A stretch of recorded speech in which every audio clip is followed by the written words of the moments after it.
Ladies and gentlemen, welcome to The Right Time. My name is Bomani Jones. Thanks for listening wherever you get your podcast. Rate us, review us, give us 5 stars. You only give us 4 stars. I'm inclined to believe you are a hater. It is Foxworth Friday. Domonique Foxworth, what's going on? Oh, we got some good stuff today. Dude, we have so much. The Aaron Rodgers thing has... Oh, that's where we're starting? Oh. Yeah. Let's start there because it's cracking as we speak. And I was on the tweets on Thursday making some points, and I think I just kind of blew some minds. They couldn't figure out who exactly to be mad at because when these things happen, everybody just got to figure out who in the world to be mad at. So Aaron Rodgers has COVID. It has been found out that Aaron Rodgers is not vaccinated. It seems that people thought Aaron Rodgers was vaccinated because they did this press conference earlier this year and asked him if he was vaccinated. His response was, yeah, I'm immunized. And people roll with it. Like they let it go. That wasn't the question. The question was, are you vaccinated? And he said, nah. Yeah, I've been immunized. Yeah, I've been immunized. And look, that was obviously a lie. I'm not saying Aaron Rodgers was lying. I am saying, though, that collectively as media, we got in a way that we can't blame on Aaron Rodgers. Like, am I tripping here? I think you kind of tripping a little bit. There's some level of, honesty that you feel like you need to expect from people, especially public people. Some level of directness. Like, when they're asking you if you're vaccinated, following it with an affirmative, I mean, I don't know. Maybe we should have known better. I'm saying this. How about this response? That's not what I asked you. Yeah. Right? Because he answered with something that he was not asked. And I put this as number 2. I was told over a month ago that he was not vaccinated. In fact, we played the music over it once. Gabe could verify that I had told him, and the way that it all got reported out, that he had gone to some homeopathic person to give him something, and he tried some technique, and he tried to present some lab results and all of this to prove that it was.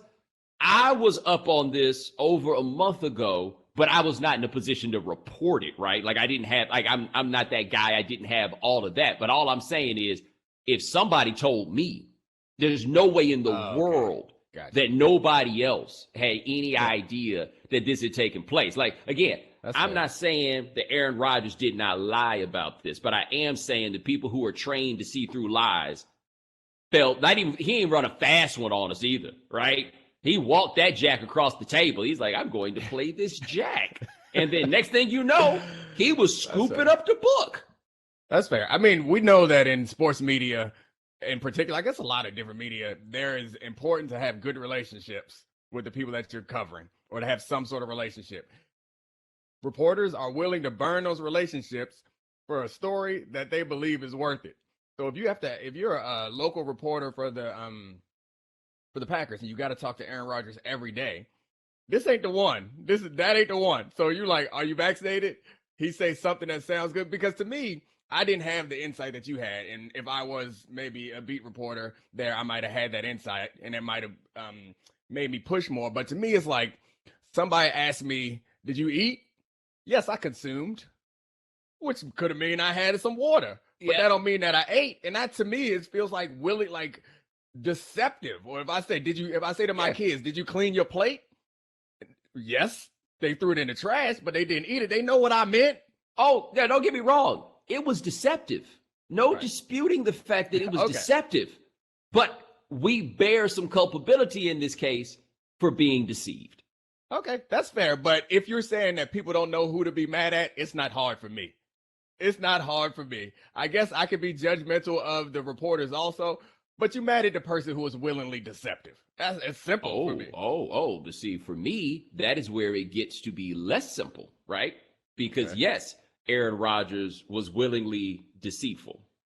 Mm-hmm. However, complicit in the deception were the Green Bay Packers. And to me, the people that I believe deserve the most scorn for what has taken place here are the Packers. Because what they did after that was they allowed him to present as though he was vaccinated. Like, I don't think for a second that the Packers did not realize the problem that would come from having this unvaccinated person in the building with no mask on, because we have seen with our own eyes that he has done this. Maybe, and I don't know this part, maybe when he's not doing press conferences, he's walking around with the mask on, right? But they allowed him, and in fact, it's fair to question whether or not they encouraged him to present as a person who was vaccinated, right?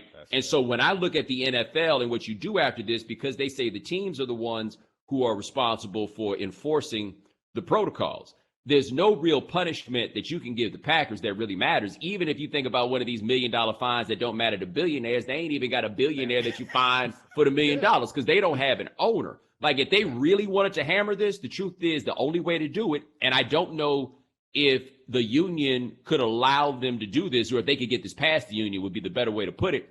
But it's an Aaron Rodgers 4-game suspension, man. Yeah. I mean, it's 4 games, but if you want to penalize the organization, it's draft picks, it's something like that you go. So I think you're right. I guess I think of Aaron Rodgers and the Packers as on the same team. They are all willingly deceptive, and they all should be. That's where your scorn and your anger should go. And then the next step is 1B, is the reporters whose job it is to push and understand these things. But I also accept that asking him about whether he was vaccinated or not, he should be. There's a reason why we should ask him that. But also playing a game without Aaron Rodgers, this is pretty much a punishment. You are really about to get an L. And for me, that's the most stupid part. Why you got this man walking around the facility? I understand you can't tie him down and shoot him up. Okay. He said, I'm not getting a shot. Fine. You don't want the smoke that comes with your quarterback publicly saying that he didn't get a shot. That's fine. I can understand all the thought process that leads somebody down this path. I'm not saying it's the right thing to do, but it's logical. It's reasonable. Mm-hmm. I don't want this smoke, and it's none of y'all business. So I'm gonna lie to you. I could understand. I could see myself in that situation, convincing myself that I'm doing the right thing if I'm running the Packers. But where it stops, if I saw Aaron Rodgers step foot in that facility without one of those plastic masks, 2-face mask, a head covering, a hazmat suit, and I know he's not vaccinated, if I see him go out to dinner, I am coming with him, and I'm going to send some security guards to stand around him. That's the part to me that just seems stupid. He went to some holistic medicine, he drank some elixir, and y'all just cool. Our whole franchise, everything we're playing for, we get to the championship game 2 years in a row. We might get there again. We might get to the Super Bowl. We just got it out here rolling the dice because Aaron went to a shaman. That was the word that was used, by the way, when someone told me about this in the first place. The shaman was the word that was used when people brought up to me what was going on with Aaron Rodgers. And man, he what's the difference between him and Kyrie? Because I saw some people who had jumped in my mentions are you going to get on him like you got on Kyrie? I'm like, oh, hold on. I was very clear on my Kyrie point, which was, if you decide you don't want to get vaccinated, I do think that's your right. And I do not necessarily judge you for that as long as you are living a diligent, disciplined life about safety. And my problem with Kyrie is that he showed up to a damn Native American reservation with no mask on. You the Pilgrims, bro. You everything you rail against right now. Put a blanket down there for him if you want to go all the way on brand with it. Yeah, you know what I'm saying? That was my issue. But Aaron Rodgers, he talked the same gibberish on conspiratorial type things. He's not quite as out front with it as Kyrie is, but he does the same thing. The big difference between him and Kyrie was look, I'm not doing it. I'm telling you I'm not doing it. And if y'all want this money back, y'all can have this money back because I'm not going to do it. Aaron Rodgers, and I can't even say he tried to scam the Packers. Clearly he did not. He tried to scam everybody else. But if it was this serious to you, hey, man, ride along with it and wear the mark of the person who is not vaccinated. I don't think there should be a mark on those people if they live it right, but you got to go ahead and do that. Instead, he and the Packers decided it was more important to present as though he was vaccinated, even though they knew that he was not, endangering the people who were around that team. But I don't see nearly as many people calling Aaron Rodgers an idiot, calling Aaron Rodgers a moron. And this taps into something you and I talked about with Kyrie. There were places in talking about him that we were not going to go because it didn't feel right. It didn't feel right coming from these other folks, and we didn't want to be lumped in with those people. And it's all really been proven to be true in the way that people are handling Aaron Rodgers. They mad at him for lying, but I don't see the broad ridicule for him. So it's interesting because the reason why you wouldn't ridicule Aaron Rodgers, I guess, is also the reason kind of why I respect Kyrie a little bit more, because Kyrie got principles. Kyrie got principles. They are garbage, but they are principles, and I can respect your garbage principles. He stood up and said, look at me. This is what I'm doing, and I will pay the price for my consequences. I can respect that. And so some people would be upset at Kyrie because they say, man, the word platform, I'm tired of hearing that. But generally, they're like, you're using your platform to perpetuate this virus. That's a fair criticism, and that's a fair reason and a reasonable distinction between him and Aaron Rodgers. Aaron Rodgers is not out here telling other people not to get vaccinated, is not out here claiming that he is, I can't even articulate what Kyrie claimed. It was a long IG story post that didn't make a bunch of sense, but was essentially trying to give people a pass to do this. So like, I can understand that distinction, but it's funny because that's the only reasonable distinction that's out there. But it's also the only reason why I respect Kyrie's position more. It's like, I can respect that. When you make a decision and you are willing to pay the consequences, like the heroes in all of our past, the past of this country and the past of many cultures, that's what we point to. And somebody was like, yeah, I'm going to pay this price. I'm not going to Vietnam. I'm going to pay this price. I respect it. Look, man, Kirk Cousins stood on his. You know what I mean? Like, Kirk Cousins was like, put me in plexiglass. Say it with your chest. I'm not doing this. He's like, hey, I get where you guys are coming from, and I'm going to do everything I can, but I'm not going about it in this way. Aaron Rodgers had that option, and nobody's really tripping on Kirk Cousins, and he's Kirk Cousins. Like, he could have gotten by on that. Carson Wentz, I believe, is another person who came out with it and was like, nah, I'm not going to do this, but you got to stand on that. Instead, Aaron Rodgers, for whatever reason, decided that he was going to lie to people about this. I guess it's not fair for us to start guessing, but there's some quarterbacks out there that's nervous right now. There's somebody who's nervous. It's some dudes somewhere that are nervous about this. Nervous about this. Look, man, what was his name? Evander Kane, the hockey player. He got busted for turning in the fake card, and you think he the only person that turned in a fake card? Because I don't think he the only person that turned in a fake card. And to take it a step further, the NHL, it kind of reminds me of the Edmonton Oilers cocaine scandal of the 1980s, where the only person that, as I recall, the only person to go to jail was the black dude. Like, so you gonna tell me out of everybody in this league, in the NHL, okay? Like, if I was supposed to do a demographic look at who does it, who I think does or doesn't have anti-vaccination views, you telling me in the NHL that there ain't nobody else that showed up in there with no fake card? I have a hard time believing that. I have a hard time.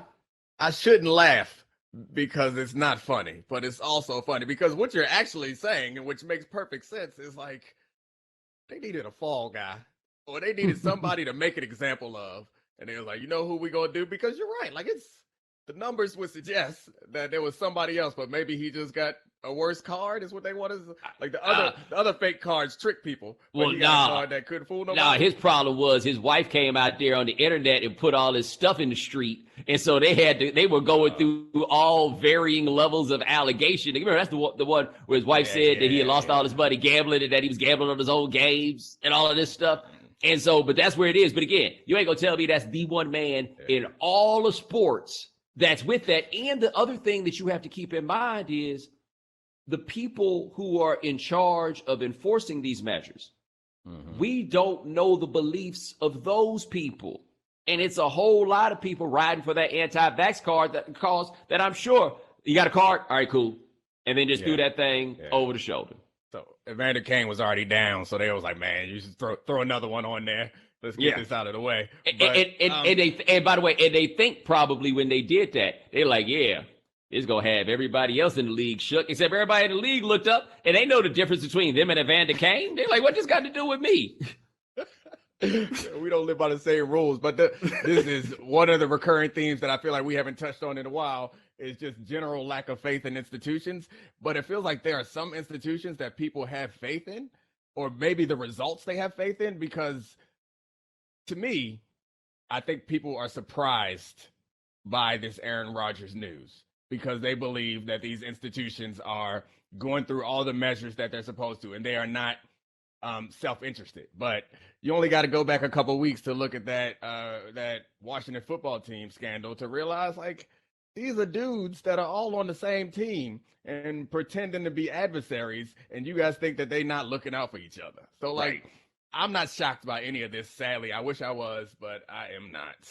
I think the other interesting factor to consider in how this all played out with Rodgers is what role the offseason acrimony played in this. If Aaron Rodgers says, I ain't coming back if I got to get this vaccine and I got to walk around in a mask, and they're like, look, we'll work that part out. We'll get to the bottom of that. You know, like I'm curious as to whether that had anything like ultimately to do with this. I just love that he ran such simple game. Ain't nothing like, that's not what I asked you. Like that to me is the tell that maybe that person ain't lying, but that person trying not to tell you something. Like, oh, back up, buddy. I ain't asked you that. But to your point, I mean, whoever's asking those questions don't want the answer. They're like, that's not right. What they want to use their investigative resources or spend whatever cachet of goodwill that they have with Aaron Rodgers by pressing him on this question. All right, you said something close enough to the right answer. We're going to give you full credit and move right along. But the shocking thing to me, I guess not shocking, is when you think of the breadth of Aaron Rodgers' career and his like political stances. Like, I always remember Aaron Rodgers like speaking out about issues that seem to be more progressive. Like, and then the Packers fans got mad because he told everybody to hold hands during the national anthem. And since then, now he's anti-vax and also decrying the cancel culture that does not exist. So Aaron Rodgers has made a hard right turn, and it's a little surprising. Sounds like podcast to me. Sounds like Aaron Rodgers has started to get into the podcast space as a listener and finally stumbled across some things that he wanted to hear. Like this. And so Jordan Love, by the way, that's the other part of this. I guess we go find out if he can play or not. I know he's not shook. My booty would be like a drum if I was. And I just found out like on Wednesday that I got to come out here and do this. I mean, Wednesday is better than what happened to Justin Herbert when he got his first start. The morning of the game, they decided to stab Tyrod. And he was like, all right, give me the ball. Let's see what we got. So at least he got a week's worth to prepare. Are the receivers back yet? That's a very good question. I mean, because they had their whole receiving core was out because of whatever. So was Aaron. So you see what's happening in your facility, and he's still walking around without a mask? I don't know. Hey, man. I saw something, a post, Mina shared something with me. They was calling this man Throw Rogan on the internet. That had me cracking up. No, the thing with the receivers is interesting, but here's the other part. I was watching First Take on Wednesday, and when the news first dropped and they asked Stephen A, how big a deal this is. And he was like, no, not that big a deal, right? He's going to miss a game. He's going to come back, so forth and so on. And then they had Rob Domofsky, who covers the Packers for ESPN, on, and he dropped the bomb that Rodgers wasn't vaccinated. And Stephen A was like, oh, my bad. Oh, this is a thing. We can't just assume that Aaron Rodgers is going to come back out here looking great after he sits his time and passes his test. Like, apparently Lamar Jackson, bulletproof, he done caught it twice, and I don't really see no difference. Cam Newton caught it once and never looked the same after he had it. We can't assume that Aaron Rodgers is just going to come out here and look like the Aaron Rodgers that we have seen previously in the course of this season. Like, I think there are a lot of levels to how this goes and where it goes, but I think somebody really does have to go to the Packers, Mark Murphy, and all of those guys and be like, y'all are the ones who really played us. Because Rodgers told us that little lie, but if he had been coming up to pressers with a mask on or whatever, we'd have known what time it was with him, and we could have gone from there. The Packers are the ones that allowed him, by the definition of the protocols, they allowed him to perpetuate what was in effect a fraud. But who wants to make them pay the price for this? Like who? No. They only answer to the NFL. Like that's all they answer. I tell you who wants to make them pay the price for this: the Vikings, the Lions, the Bears. And then the top ranking teams in the NFC, the other people that are in their conference, they would love nothing more to see the hammer come down on the owners of those teams are gonna have to lobby behind the scenes to make this happen, because otherwise, and if they're lobbying, that would suggest, I guess it doesn't suggest, but you would think that them lobbying to make this happen means that they ain't doing nothing fishy in their facilities. Which, well, that's what I was about to say. Let me tell you who I'm sure has given some thought to this. Jerry Jones. This looks like his chance. I don't know if you remember when he gave this quote, but I'm gonna put it out here. This is chance for some glory hole. Yep, I remember that. That's the greatest quote of all time. I want me some glory hole. Wow. Jerry Jones took it to Stuckey's. I was not expecting him to say that, but this is chance. Like that team, this is their opportunity. If I'm him, it's time to put this hammer down on Aaron Rodgers. Go ahead and take one of the competitors out that you have to go up against. And I'm guessing that Jerry, I would guess he ain't playing no games down there in Dallas as far as vaccinations are concerned. My guess is that he got that organization pretty well vaccinated, and I think that he would be comfortable if they came through there and checked what was going on. I'm not sure, but he better. By the way, he had them boys' toes on the line. Remember that? He did. Like he was adamant about that toes on the line. And Jerry said this though. Jerry was like, "Look, this ain't about y'all. Yeah, get out here and get all them college football coaches. We got a couple of them that's decided they're going to be out here also wacko. But the rest of them was like, hey, boys, who wants a shot? Lied to them, telling them, hey, they got this new Toradol where you get it in advance and you ain't going to hurt all year long. Yeah. It's experimental, though, so it might not work. Yeah, we got to give you a second one though too. In 2 weeks, we're gonna give you the second one, the second half of this Toradol, this pain pill. Yo, one of the funniest things about when they try to get people to get vaccinated who don't want it is they stay giving them the Johnson & Johnson, the 50-50, right? Because they're like, cool, now you only got to get it one time. There we go. They stay running that hustle, and I'm like, no, those are the people we need to give the 3 shots because they not gonna be living right. Yeah, they absolutely not. And those are the first people who can't wait to get it after they got vaccinated and come out and say, I still got it. Like, well, no one said it'll keep you from getting it. Just said that it'll make it less chance and it'll make it less severe. But they can't wait to get on the interwebs and try to discourage people. It's just it's discouraging in general, the whole state of where we are right now. I was reading about global warming yesterday, or climate change, whatever we call it these days. Just in a sad, sad place. That's the scary one right there. Like, man. that's the one, and it's like it's been right in front of us. People keep trying to tell us this is a thing. Like, it's almost like we had, people talk about, man, we need to know our history, right? And I ain't even talk about like that critical race theory stuff and everything else. I'm talking about it used to be an ice age. Mm-hmm. You see what I'm saying? Like, the world and the earth does things like that, and it just feel to me like people didn't realize, hey, man, it could happen again. It can be another one of these things. And we are doing it. Like, we are actively complicit in this. They was trying to get us to get behind Earth Day when I was in the 6th grade. They was trying to tell us it was cool to recycle and all of this stuff. And we're like, nah, we gonna be good. I don't know about that, guys. Yeah, I mean, I remember hearing about the ozone layer 30 years ago and them telling me that we can't use aerosol cans. And me talking to my mom about hairspray. I remember coming home like a little dummy, like, you shouldn't use that. It's going to kill the earth. Still busting out these aerosol cans. Yep. Still cooking up coal. Still doing everything that we said we needed to stop 30 years ago. Oh, well, enjoy some sports while we got them. Yeah. We got, that's how we are. Speaking of sports while we got them, enjoying them, not enjoying them. I watched that. I watched all 11 minutes of that Odell Beckham video. This podcast is sponsored by BetterHelp Online Therapy. Therapy doesn't mean something's wrong with you. It means you're investing in yourself to keep your mind healthy. We get our cars tuned up to prevent bigger issues down the road. You saw that coming. We get annual checkups and go to the gym to maintain physical wellness and prevent injury and disease. We do chores regularly, some of us, to avoid a giant mess of a house and roaches. BetterHelp is customized online therapy that offers video, phone, and even live chat sessions with your therapist, so you don't have to see anyone on camera if you don't want to. It's much more affordable than in-person therapy, and you can start communicating with your therapist in under 48 hours. Unload the stressors and get some unbiased feedback. You'll be pretty surprised at what you might gain from it. See if it's for you. This podcast is sponsored by BetterHelp, and the Right Time listeners get 10% off their first month at BetterHelp.com/Bomani. That's BetterHelp.com/Bomani. Does this sound familiar?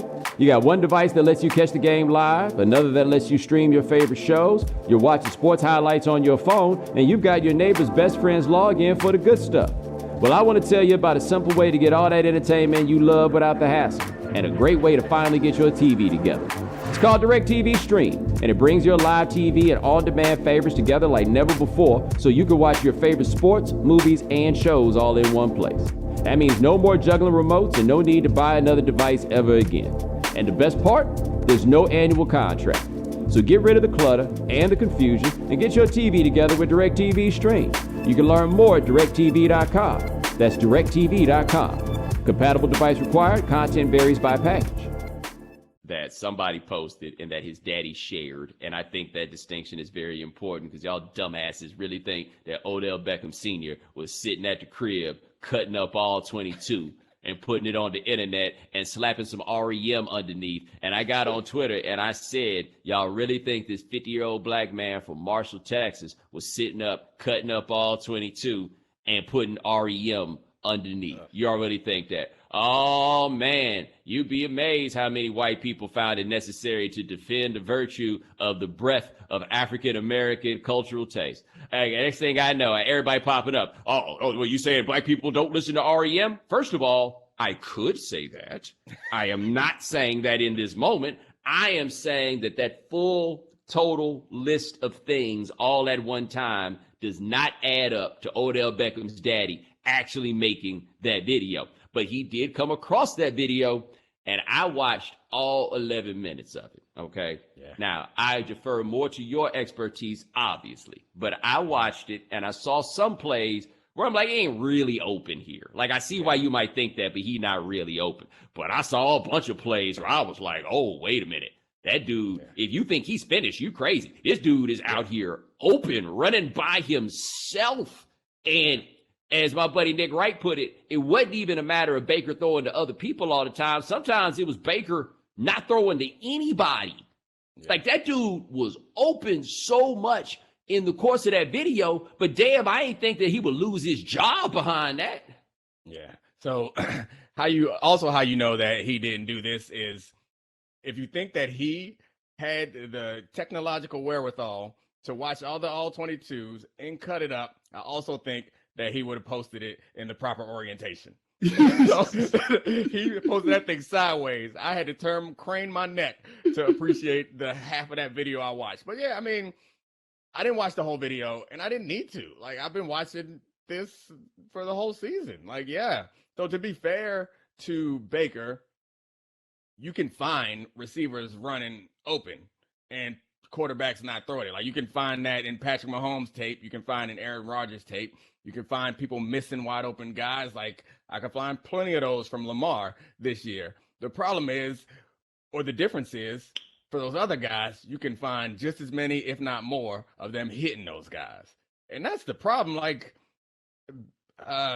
Odell played with Eli Manning. You think he's not accustomed to some bad balls every now and then or some confusing decisions? Yeah, but Eli also would hit him every now and then or put it in his general vicinity. So, I mean, I think it's a fair criticism for Odell, but now it's gotten out of hand. So Wednesday, I'm on TV talking about it, and I'm like giving my opinion, like, yeah, this is weird for his father to put it out there, suggest that Odell was okay with it. Then everybody else that I was on set with went a little bit too far and started flipping out about how Odell's so selfish and he's trying to destroy the team. And I'm like, let's chill out. He don't control LeBron James' tweets. He don't and maybe he was okay with his father putting it out there, but he is not trying to destroy the team. Then this morning, I wake up and see that they done asked him to not come to work no more. You can keep getting paid. Don't come to work. There's something going on there, and we don't know the half of it. And we should probably be careful about what we suggest, but it seems like Odell going to end up somewhere else. Whether they're going to get a draft pick for it or not, he going. All right, so I'm very curious about the what we don't know part, because I did think that, look, people's daddies, wives, girlfriends, mamas, or whatever have been getting out and doing stuff like this all the time. And LeBron James saying Odell is a number one wide receiver. I don't think that tweet or whatever is really that big of a deal, except I believe that Odell's a clutch client. And so that is kind of in effect. But it sounded like they was trying to make Odell too. Yeah, but they were trying to get him traded. Like they were trying to, and by the way, it sounds like the Browns would have loved to trade him, except he made too much money, and so they weren't going to be able to get anybody that could take him under the cap at this point. But to me, this feels like Randy Moss circa 2006, where everybody is, oh man, he's finished, he's washed, whatever it is. And the Patriots were able to get Randy Moss at age like 29 or something like that for a 4th round pick. And all he did the next year was have 22 touchdown catches, because Randy Moss, it turns out, was not washed. He was just playing for the Raiders, right? Odell Beckham is not washed. Like, what interests me about Odell, and it has since the very beginning of his career, he threatens people. His very existence threatens people. Because when he was with the Giants, I remember I was talking with a guy who was on the team, and I was like, hey man, what's your Odell read? And he was quick, didn't take any hesitation. I love that dude. Because the thing about Odell is he grinds, right?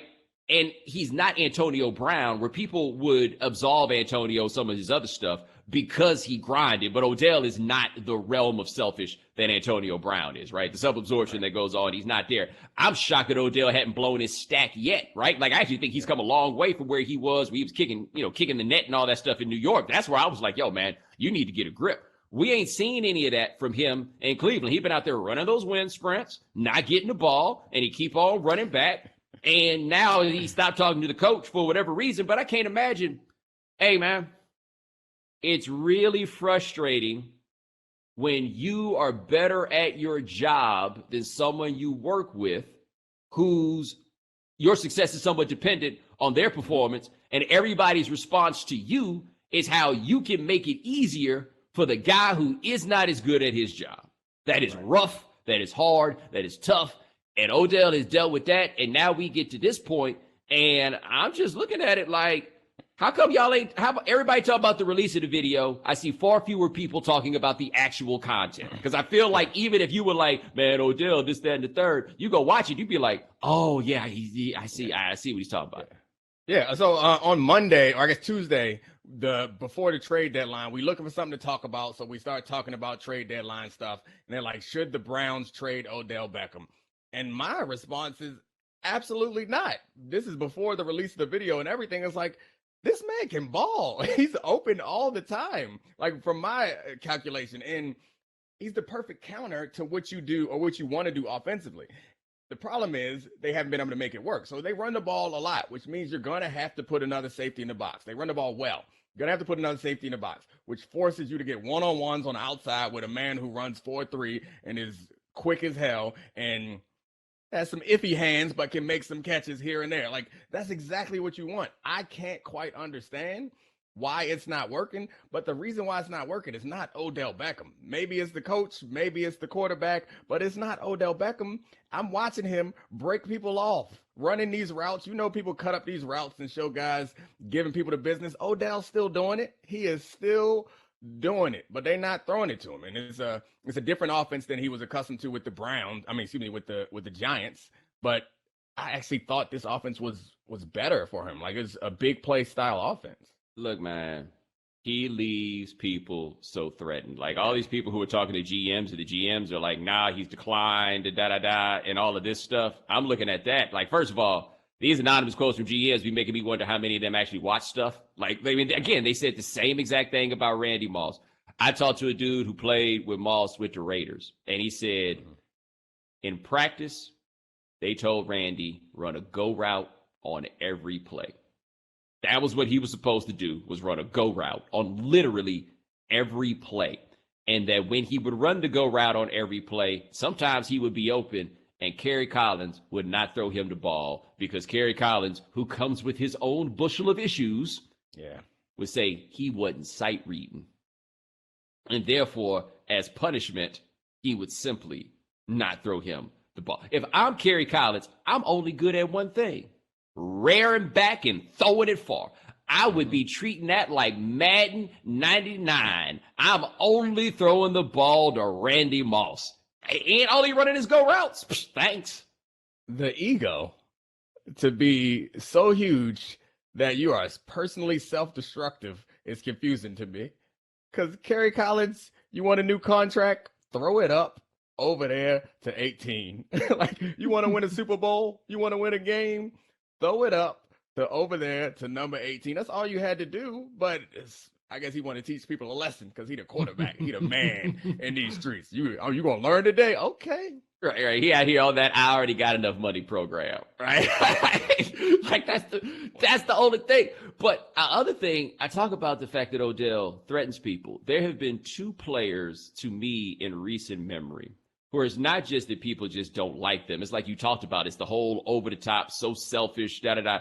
And I ain't heard a teammate of Odell Beckham say that yet, right? But, they go over the top on all of that stuff. It's him and Cam Newton. Those are the two that I have felt in this time period who have just really, really, really left people just always clutching their pearls about just about everything that they do. And I'm just saying, just because she like them don't mean she don't like you. Yeah, that's probably what it is. Like I was trying to figure it out. And I think you might have just nailed it. Yeah. Have you ever watched that 30 for 30 that ESPN did on the Alabama-Auburn rivalry? And they had a part where it was this married couple where the woman was an Auburn fan and the man was an Alabama fan. Yep. And they brought something up with Cam Newton. And, man, her back straightened up in her chair, and she started clapping like a seal, boy. She couldn't get enough. She had that look on her face. And I am here to tell you, I don't remember if he called him Scam Newton in the video, but he is definitely a man who says that. That dude right there was not feeling it at all. Odell, in a very similar place. Hey, man, you just got to recognize this. They like them dudes. It ain't really got nothing to do with you. Let it ride. But I see the level. I see the threat level that's within people. And you really got to wonder, like, is it because she is it that? No, but stop it, though, because there is no threat level. Y'all not playing the same game. Like, you can be jealous of Odell, but Odell and Cam Newton are like, yeah, they're doing something different than you. Trust me. You ain't got to worry. They think we a threat at everything. The people that we talk about think we threatened at everything. Not all of the thems. You know what I'm saying? I want to be clear before y'all think I'm being far too broad on this. But I'm just saying that the idea of Odell Beckham bothers people more than anything else. Like I said, I really, as someone who doesn't even necessarily like the dude per se, I don't know him, so I want to be careful about that. But like when he was doing all that stuff, like the kicking net and all of those things, I got no respect for people Josh who Norman and all that. Yeah, I got no respect for people who can't maintain their composure. Like that's a thing for me. So he has gotten past that and it's cool, but I ain't got no 13 jerseys, right? Like I'm not somebody, but I did recognize very early, oh, this dude's good at everything. Right? Like he's one of those guys who is good at everything. And people who ain't good at that much don't really deal well with people who are good at everything. Yeah, he is good at everything. He's like, I think a really good soccer player too. And just like the man is handsome and maybe the most talented receiver that we've seen in a long time since Randy Moss, like a total athleticism. He's in that conversation. He the reason why your kids was out here looking like morons wanting to get their hair cut blonde. Yeah, that was. You realize how influential you got to be to make somebody think that shit was cool? Yeah. And people used to say, do people still say that like because of social media that the market doesn't matter anymore? I hope people don't still say that, because him doing that for the Giants made him, I think he got 15 million followers. Like it mattered. People still flipping out about Mike White because he got a win. I saw a news article that said they put his jersey in the Pro Football Hall of Fame. Like the being in New York, doing anything in New York is 10 times larger than anywhere else. So if you think that you're gonna go to Oklahoma City and be the same star that you would be in New York, stop it, you're wrong. But also, Odell, yeah, I think that's probably part of it too, is Odell was on that Steph Curry. Like, he was the man, except he didn't bring the Jesus with him that you guys wanted. He didn't bring the wife and happy family with him that you guys wanted. So you got a little mad about it and probably a little jealous. And maybe you're right. So I don't understand how people can be jealous of Odell, because the people who are complaining about him, like, you're not going to be in the same parties as Odell. Odell not going to take your wife. He never going to meet your wife. And if he did, he's not going to be interested.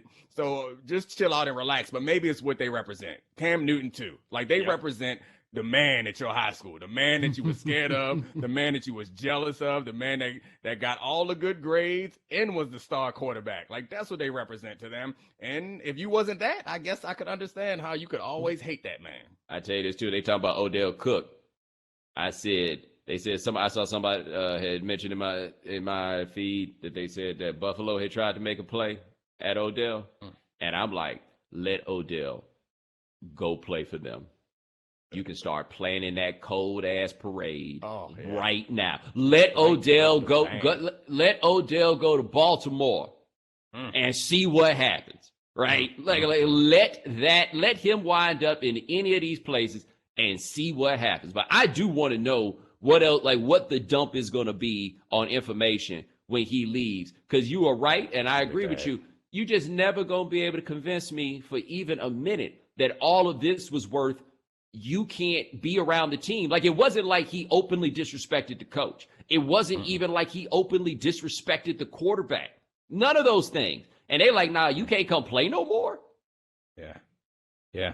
I mean, there's something coming. We can't speculate, but as soon as all this stuff transpires and he's no longer in Cleveland, something's coming, and we're going to have a fire Foxworth Friday that week, digging through all of that and figuring out who got what agenda and who's saying what. Because whatever's coming, it's going to be skewed.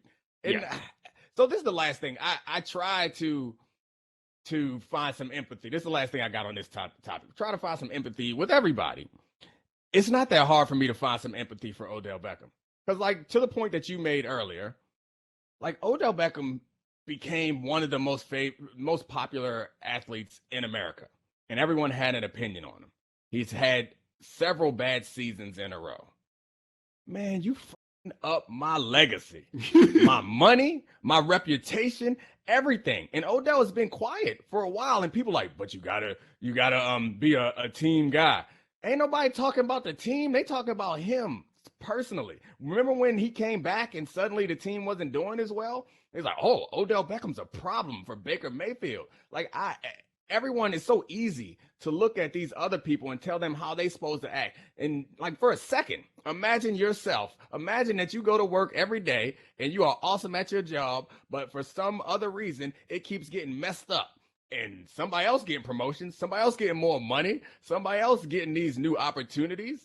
They all getting it. And you are doing a better job than them, but you can't get these same opportunities because somebody else is messing you up. And the whole time you're being quiet about it. And people are like, no, just keep being quiet. It's going to work itself out. No, it's not. It ain't working itself out. And now you have your dad releases or reposts somebody else's post. And now they say you can't come to work. And somehow he's supposed to, someone who we've already established has trouble maintaining his composure, but has maintained it up until now, supposed to maintain his composure. Like, you worked, I'm sorry, I'm going off on a tangent, but this bothers me because these players work their entire lives, sacrifice so much to get this opportunity, and now they here, and it's not working out because of no fault of their own, and everybody like, nah, just shut up. Like, that's an unreasonable request. And the quarterback's pedestrian, but got all the commercials. Like, I am like I don't feel the need to be like, man, Baker Mayfield stinks, because I don't think that's true. Yeah. But he's just a guy. Yep. Right. I think his dad called him mediocre, right? Yeah. I mean, and by the definition of the word, he fits. Like, to me, he's just a dude. And it feels like the moves that they made here are in part to coddle that quarterback here. Because Browns fans, they want it so bad for Baker because they ain't been able to make it work with nobody else since they came back into the league. They ain't had a quarterback worth discussing since Bernie Kosar. So I mean, that's the old team. You know what I mean? Like, they want it really bad, and they're crossing their fingers and holding out hope. The truth is, that draft had 2 star to superstar level quarterbacks in it. And they took Baker Mayfield number 1 overall. And what I always say, though, is with your draft pick, you want to get the best player, but just be happy if you get a good one, right? Like, if you get a player like Akeem Olajuwon, who obviously was a Hall of Famer, but nobody in Houston complained about not drafting Michael Jordan because you got Akeem Olajuwon. Like, having Akeem Olajuwon is pretty cool. The guy they got ain't no Josh Allen. And it wouldn't have worked out for Josh up there, I don't think, anyway. But it ain't no Josh Allen. He ain't no Lamar Jackson. He's not that guy. They took the number 3 quarterback with the number 1 overall pick, and they got to decide if they're going to pay him the money and everything else. And they just keep crossing their fingers about Mayfield. But there's literally nothing special about him as an NFL quarterback. And the Browns as a franchise is stuck. Do we re-up on nothing special? Because nothing special is still a lot better than what we've had for the last 20 years. Yeah. And Baker was a surprise, if I remember correctly. Yeah. Sometimes I understand that you don't have a choice as a GM. When the momentum is there, like, it takes an uncommon level of guts to put your job on the line and jump to somebody else because you think that they are better. And we've seen guys get bullied into picks before. And, like, I can understand how that happens, because after it doesn't work out, you can be like, man, that's who I was supposed to pick. So in this situation, he wasn't the front runner. Like, I remember being surprised when Baker Mayfield's name was called. Y'all guessed wrong. And so, to the idea of extending him or not extending him, I've been in favor of paying him, because you don't have to pay him as much as you pay everybody else. And it's going to be hard, because mediocre is hard to find at quarterback in the NFL. And that's changing some. So maybe I'm wrong about the future of the quarterback position, but it's hard to find mediocre. But I anticipate, and this is just one of my pet peeves, is I was infuriated for the duration of the Dak Prescott contract conversation. Like, do you fools listen to music, or do you just skim through it? Like, I'm watching Dak, and, like, this man is good. And people are like, man, you can't pay a good quarterback, great quarterback money. Like, what? Y'all don't see what he's doing? He is great. And so make sure that same energy is there when Baker's contract comes up. Even though I'm in favor of paying Baker, I better not have people out here saying, oh, you got to pay Baker. He's a free agent. You got to pay him with the next highest deal, because that's what you always do. Nope. You don't have to do that. And you shouldn't do it in this case. No. Yeah, Baker Mayfield, you roll the dice on this. You go see how this works out for you, brother. See the how dangerous part is, though, in this situation, is it'll work out just fine. Baker's going to have suitors, because, like we talked about, mediocre is hard to find. Your man Kirk Cousins caked up, because mediocre is hard to find in this league. And, the funniest thing to me about Kirk Cousins on that is he has actually been playing pretty well the last, this season, really. And then he got on the prime time and then bright lights. And it was like, oh, that's right. He's exactly who I thought he was. Nothing has changed. Yeah, he was not taking no shots down the field. Randy Gregory was giving him hell, and he got outplayed. Cooper Rush. Yo, I got to say this right fast before we go. Gatorade knows there's no one path an athlete takes to unlock their true greatness. For DK Metcalf, greatness starts with an early morning grind, going hard when everybody else wants to quit. For world record-breaking track star Sydney McLaughlin, it's all about setting a goal and working hard every day to shatter it. And for Jason Tatum, greatness starts with giving everything to live up to the legends that came before him. Whatever path you take to greatness, Gatorade's proven formula is there to help you fuel it. Greatness starts with G. Randy Gregory right now is making life so much easier for all kinds of reefer enthusiasts in the NFL. Because Jerry Jones is like, I ain't about to let no weed make me walk away from this talent. I mean, Jerry Jones, you're going to have to make Jerry Jones walk away from talent. Like, it's a long list. Yeah. But still, Randy Gregory, he held on so much longer than I ever would have, and it is paying off. Like, that dude is they brought Randy Gregory and Michael Parsons in at the same time on this defense. And it's just like, oh, everything feels different now. Yep. Anthony Brown is all of a sudden a really, really good cornerback, when last year we was like, nah, but it really helps when the quarterback is terrified. And Trayvon Diggs, who we ain't had a good feast or famine corner in quite a while, right? Because the feasts are great, but there is the famine. And even when he was at Alabama, because he's so long and gangly, it always looked like he like running after a kid. Like when you try to catch a 5-year-old, you know what I'm saying? It always looked weird to me. I could never figure out what it was because there was a dissonance in watching him because it couldn't look smooth just because he didn't look like a corner to me. Right. And he's just like, nah, I'm out here getting this, dog. You might burn me every now and then, but I'm out here getting this. Yeah, I mean, the feast is outweighing the famine because his contribution to that team from an analytical standpoint is up there with Aaron Donald as far as like his interception, because he's getting interceptions and taking them to the crib. And like for expected points, that's 6. And that's hard to get at a cornerback. And to get that multiple times in a season, like he could be terrible for the rest of the year and still have like been worth that draft pick. I also love that his brother was a 5-star recruit that went to Maryland and wound up being a 5th-round pick. And Trayvon was like, nah, dog, I'm going to go to Alabama. that ain't going to happen to me down there. That's the Mike Locksley effect, though. Yes. Oh, that's right. Locks was down there. Locks was in Alabama. Oh, he was at Maryland when Stephon went to Maryland, and then he was down in Alabama. All of a sudden, all the good DMV talent, the top DMV talent, headed down south. Dog, Locks tricked them dudes into going to Illinois. That's all I got. That's all I got to say. He had Vontae out there. Yeah, Vontae, Martez Wilson, and who was a 5-star recruit. And there's another. Aurelius Bid. It was a 5-star recruit. Got them all to go to the University of Illinois to play for Ron Zook. Had these boys going to Champaign, like from DC to Champaign. That man is talented recruiter. He's a good coach too. I'm sad with how the season's going. I've actually been going to games because I like Locks. I've been to all the home games so far this year, and that Iowa one, boy, that hurt. We wore black stuff. We got blacked out. I went down there, took my family, and then we got blacked out. Hold on, y'all blacked out and lost to the team with the whitest defense I've seen in the last 30 years.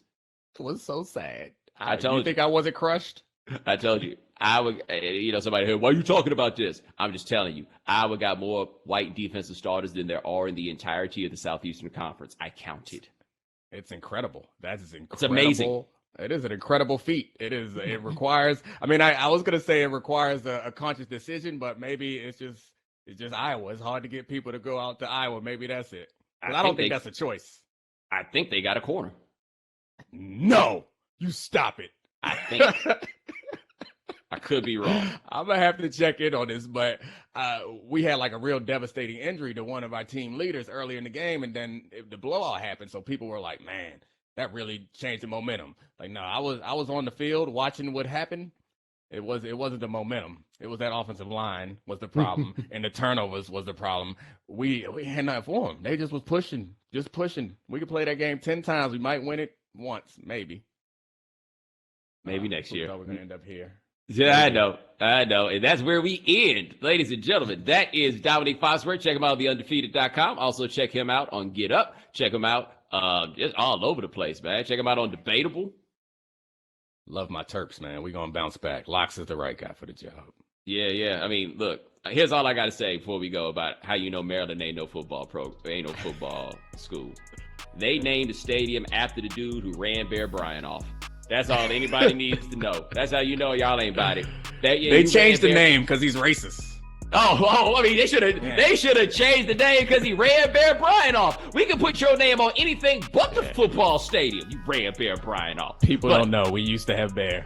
Yeah, but one year, that man ran him off. But ladies and gentlemen, thanks so much for joining us here on The Right Time. We do this 3 times a week. Gabe Bassane and Dave Presley handling things behind the scenes. Thank you, gentlemen. Remember, follow The Right Time. Rate us, review us, give us 5 stars. You only give us 4 stars. I'm inclined to believe you are a hater. And we'll talk to you guys in a couple of days.